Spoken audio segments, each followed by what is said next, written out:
Maine Association of Area Agencies on Aging, and I am also the co-chair of the Maine Council on Aging. The council is made up of more than 30 organizations that are really focused on the well-being of older adults in Maine. We promote a vision for aging in Maine that values and honors the lives of older adults and provides choices and opportunities for them to thrive in their homes and their communities. We applaud Speaker Eves for his leadership in working on to address some of the most pressing needs facing older Mainers: affordable housing near services, access to needed care, and financial security. We have been partnering with Speaker Eves to highlight the many challenges facing older adults for more than a year. Our work has focused on finding immediate solutions to critical needs and also developing innovative strategies for addressing these challenges long term. The KeepME Home initiatives go a long way to meeting the immediate needs of older Mainers and also will help with our future. It's very clear, and there's been no question, every survey ever done nationally and in Maine demonstrates that older people want to remain in their homes and communities. But they also need a continuum of care, and they need help to remain active in their homes and communities and living well. As Speaker Eves said, most folks in Maine also live rurally, away from service areas, which create some interesting challenges as we're trying to figure out how to deliver the kinds of services that folks need to remain in their homes and communities.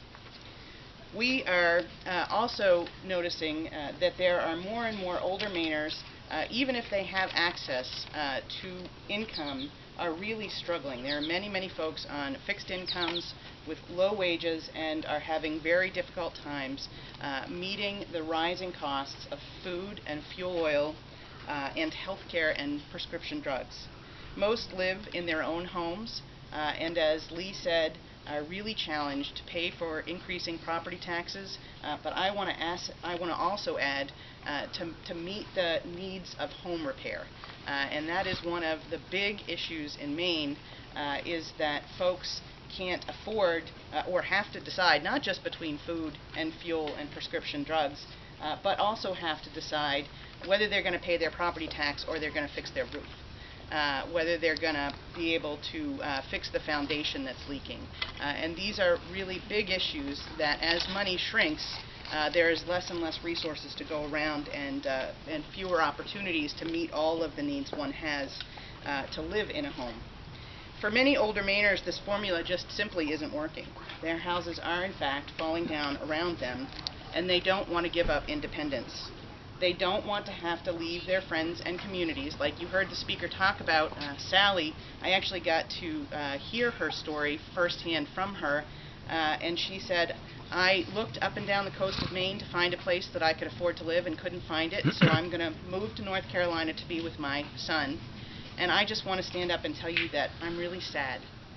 And that really touched me, that it was really sad for her to leave the place that she had lived for so many years, the community that she had helped build, because she could not find affordable housing and she had to leave Maine. And we're hearing that story consistently over and over again. And so the problem is, if you can't find affordable housing and you heard about the long wait lists, then what do? Unfortunately, far too many people choose to just continue to try to live at home and make it work, and their houses fall down around them.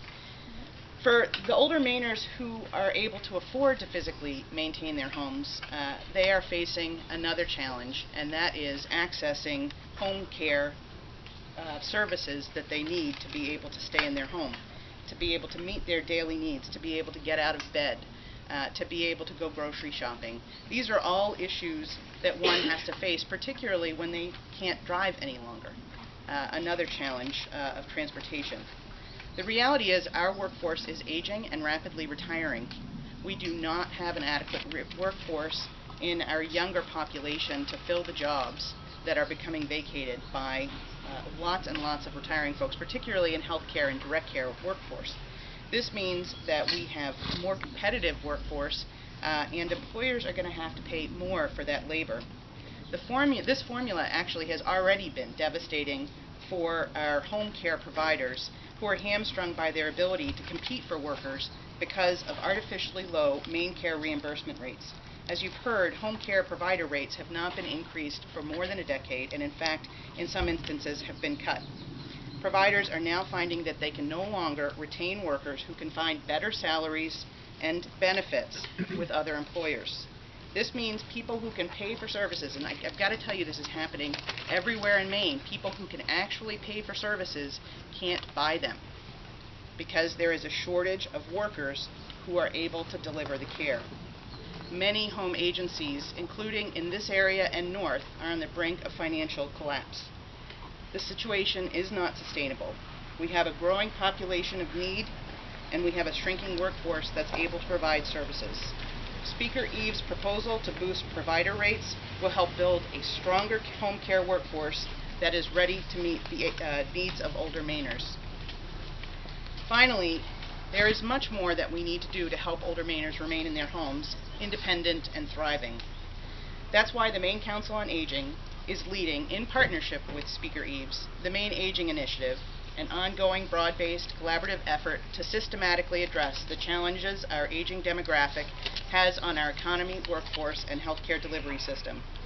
This innovative initiative involves, as you heard, more than 100 leaders from different segments of Maine's economy working in 5 groups on specific public policy areas. These groups have already identified many good legislative ideas, and over the next several months, the Maine Council will be working on legislative leaders from both sides of the aisle to champion these initiatives. Leaders from both parties know older Mainers need help now, and that we have to work collectively to make Maine the way aging should be. That's why the Maine Council on Aging sent a letter yesterday to all candidates for legislative election in Maine, asking them to read the Blueprint for Action on Aging and to talk with constituents and those who serve them during the next couple of months. We hope many will come to Augusta in January, ready to not only support those initiatives announced today, but to champion other initiatives that will need to help older Mainers thrive in their homes and communities. Thank you.